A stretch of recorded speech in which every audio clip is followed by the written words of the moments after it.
Okay, video notes for space. Outcome number 4. So, outcome 4 deals with people in space. There's all kinds of reasons for people wanting to go into space. Galileo was there, wanted to go there out of interest. Germany was interested in dominating space for the war effort. There was the political competition between the United States and Russia that led to space exploration. And of course, there's the scientists who just want to go up there as a way to explore. Okay, so we're going to look at the technologies to get us up there. So it takes a huge amount of energy to go 100 kilometers up and stay there. Gravity is always pulling objects back towards Earth. To escape Earth's gravity, you need a speed of 8 kilometers per second, or if you want, 29,000 kilometers per hour. At that speed, you gotta be really careful because if your spaceship hits anything, even like a bolt or any other space junk, it could easily destroy it. We are at risk of grounding ourselves. We have so much space garbage up in space that we might actually one day not be able to safely leave our planet. Don't worry though, Sweden is working on a way to try and get all that garbage collected. The first satellite to go up was Sputnik 1 in 1957. Russia started the space race ahead. Russia was also the first to put a person in space in 1961. Yuri Gagarin. Of interest, Russia used a whole bunch of dogs, stray dogs, for the space program, and then they were immortalized. If you actually go and see the Russian Space Agency, there'll be a whole bunch of statues of dogs lining the front of it, and these are all the dogs that were used in the space program. Like not the actual dogs, but sculptures of them. In 1961, a month later, the United States finally puts Alan Shepard Jr. in a suborbital trajectory, which sounds really cool until you realize that's a trajectory that doesn't quite go around the Earth once. The spaceship was boosted above the atmosphere. It fell back down without going into orbit. In 1962, John Glenn finally makes a full orbital flight like Russia did. Okay, and I have a video of the launch of the Soyuz rocket. Never sure if these will make it past the YouTube.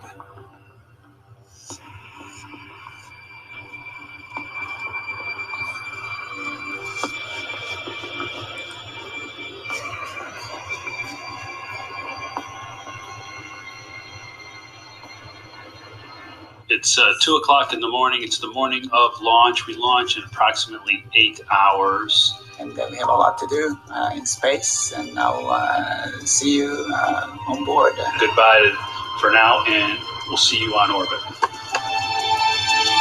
To prevent germs from going to the space station, Rick, Koichi, and Russian cosmonaut Mikhail Turin have to be quarantined.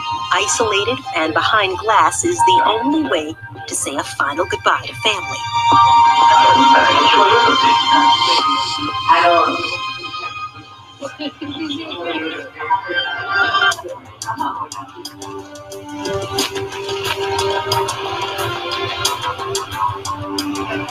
The crew of the Soyuz vehicle is ready for launch. Almost 3 years of intensive training for Rick and Koichi lead up to this moment. Inside 10 seconds to launch. Ignition. Liftoff. We have a liftoff. Intermediate.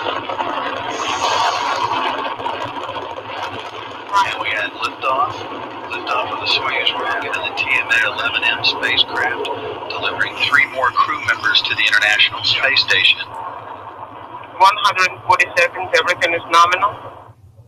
Writing. Okay, so that's a Soyuz launch. The Apollo program, main goal is to send a 3-person team to the moon, land 2 of them on the moon, and bring everyone back safely.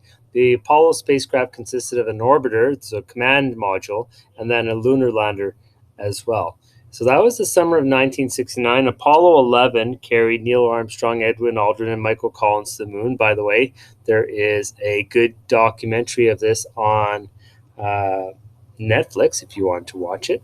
Apollo 13, another good movie, fairly accurate representation of the failed moon landing. As Neil Armstrong reportedly stepped onto the moon, he said that's one small step for man, a giant leap for mankind. And probably you wanted to see some footage of that. Here's footage of going to the moon. Plus 000 9 or 8. Plus, correction, 00572. Perigee, plus 00085. 00764. 030.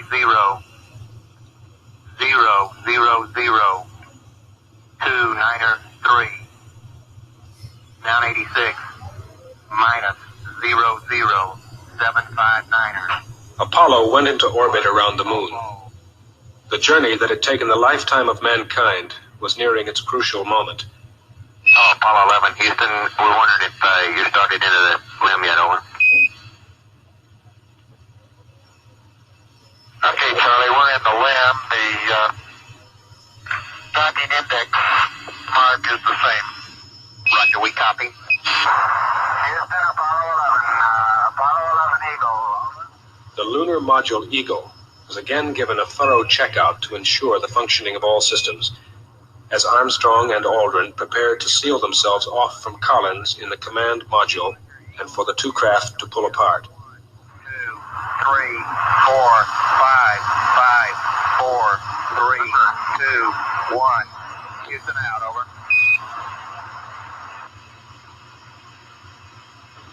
Okay, it's go there, Capcom on the hot fire. Okay, all flight controllers going around the horn, gonna go for undocking.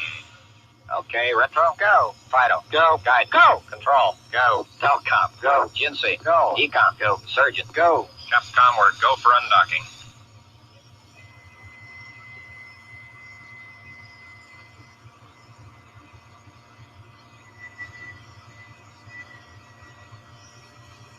Hello, Eagle, Houston, we're standing by, over.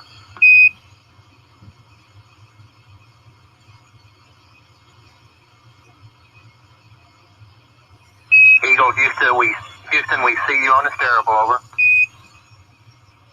Roger, Eagle, contact. Roger, how does it look? Eagle has wings. Roger. The Eagle has wings. On its own now, but with Columbia near at hand, it coasted around to the backside of the moon, and there, while out of direct communication with the Earth, it fired its engine to slow its descent to a touchdown on the near side of the moon.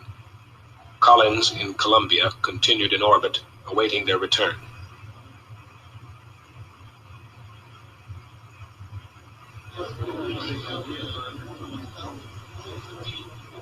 Okay, all flight controllers, gonna go for landing. Retro, go. Fido, go. Guide, go. Control, go. Telcom, go. GNC, go. Econ, go. Surgeon, go. Capcom, we're go for landing. Altitude 4200. Houston, you're go for landing, over. Roger, understand, go for landing, 3,000 feet. You're looking great. How you doing, Control? We look good here, fine. How about you, Telcom? Go. Guidance, you happy? Go. Fido, go. 2,000 feet, 2,000 feet, into the ag, 47 degrees. Roger. 47 degrees. Still looking very good. Your go. Top alarm.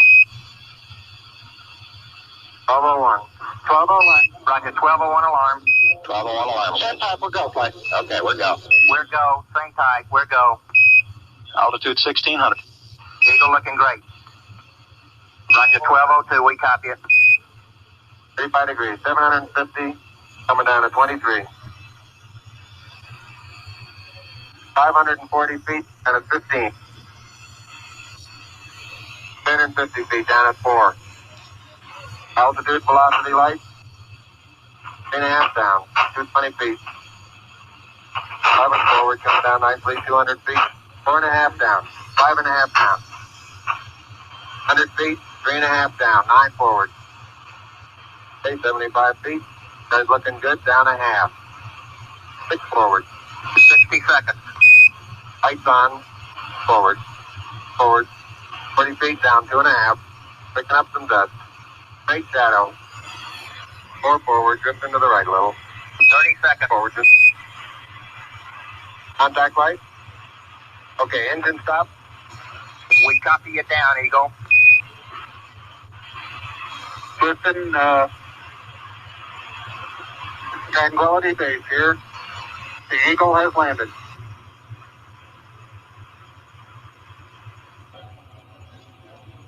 This is Apollo Control Houston at 105 hours. Now into the flight Apollo 11. Yeah, our current plan is to have crew members aboard the Eagle to eat and relax for a little while prior to starting EVA preps. We won't know with certainty or have a reasonable time hack until about an hour before the scheduled event. A sleeper wakened in the night by a faraway sound. A moment sensed, more than understood. What?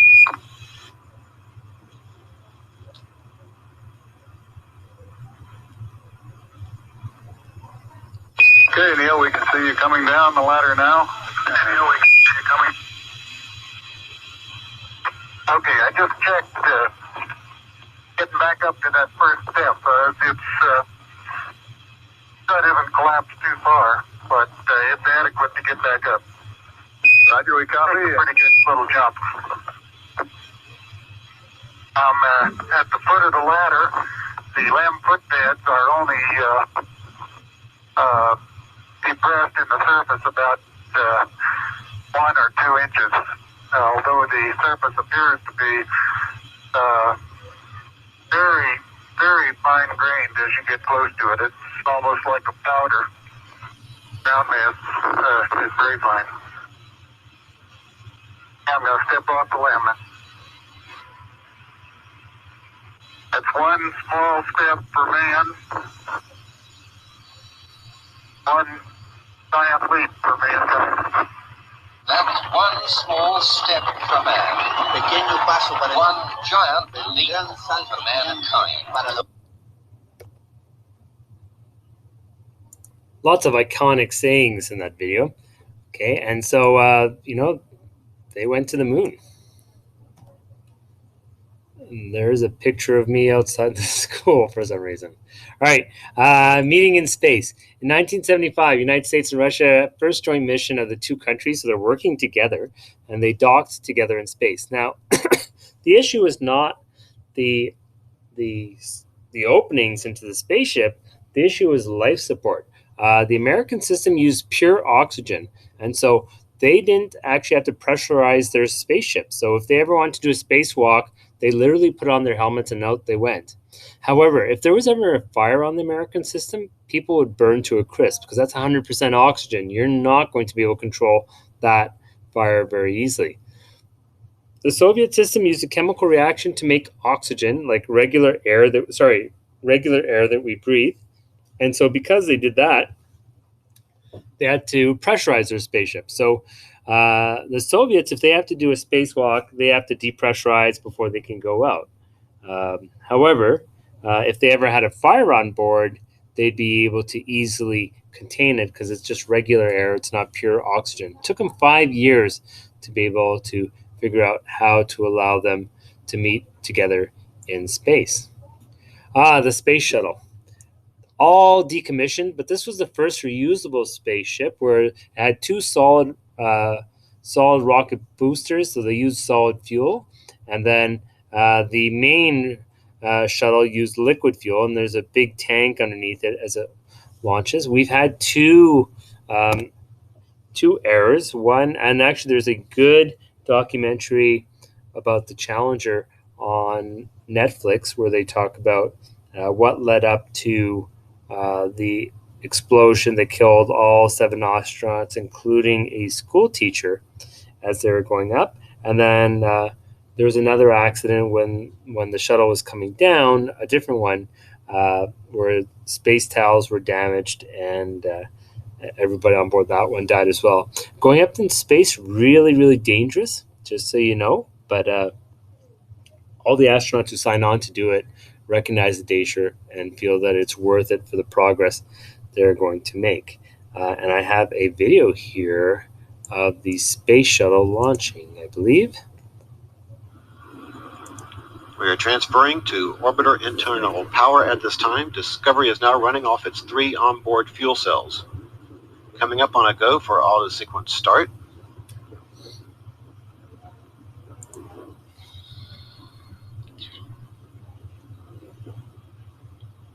Okay, let's go for auto sequence start. And we have a go for auto sequence start. Discovery's onboard computers have primary control of all the vehicle's critical functions. T-minus 17 seconds and counting. 15, 12, 11, 10, 9, 8, 7, 6. Go for main engine start. Main engine start. 2, 1. Booster ignition and liftoff of the Space Shuttle Discovery, returning to the space station, paving the way for future missions beyond.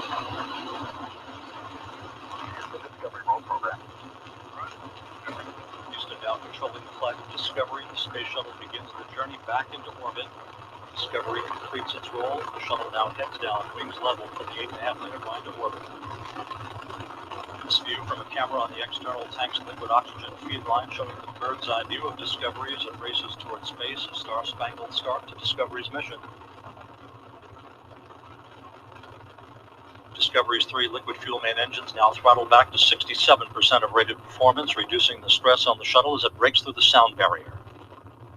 Discovery already 3.5 miles in altitude, 1.5 miles downrange, traveling almost 750 miles an hour. Everything looking good on the bird. 57 seconds into the flight, engines beginning to rev up. Standing by for the throttle up call from Capcom Steve Frick. Discovery Houston, go at throttle up. Roger, go at throttle up, USF only. The throttle up call acknowledged by Commander Steve Lindsay. Discovery Houston, it's expected data hits. It'll clear shortly. Copy. Lindsay joined on the flight deck by pilot Mark Kelly, flight engineer Lisa Nowak, and mission specialist Mike Fossum, mission specialists Piers Sellers, Stephanie Wilson, and Thomas Ryder of the European Space Agency down on the middeck. Ryder headed for 6 months on the International Space Station. 1 minute, 47 seconds into the flight, 22 miles in altitude, 18 miles downrange, traveling 2,600 miles an hour. Standing by for solid rocket booster separation.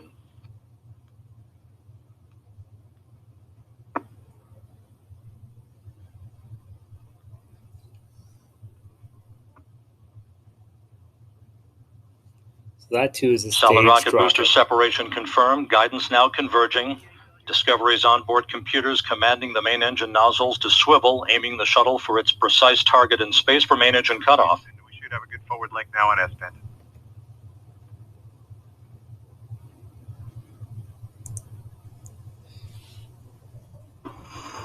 Always loved sci-fi. Oh, he has. And the idea of being right on the edge of... So 7 months later, the Canadian-built space arm, Canadarm, is attached and has worked properly. And 2 things. It's used for moving cargo, and it's also used to move the astronauts around. It's really hard to do stuff in space. So if you're tethered to the arm and you turn a wrench, then it works okay. If you're not tethered to the arm and you try and turn a wrench, your body counter swivels. And so it's really hard to get stuff done without it. And also Canadarm2 moves on the outside of the International Space Station, so it can move people around the outside as well. Okay, and I've got a video of Canadarm at work. And of course the video is not available, so I don't have that video right now. In 1983, the Canadian Space Agency hired their first team of astronauts: Roberta Barndar, Mark Garneau, Steve McLean, Kenny Money, Robert Thirsk, and Jarni Tryggvason.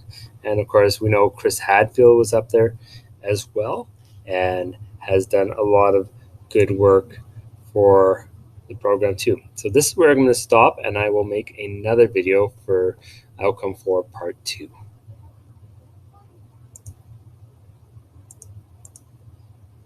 At some point in time, it'll let me close this. Sorry, here we go. Fighting.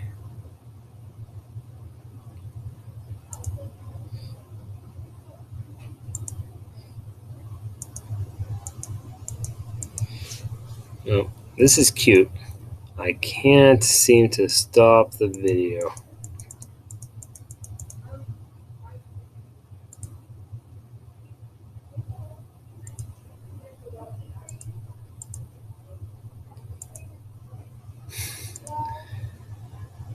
This is so funny. Okay,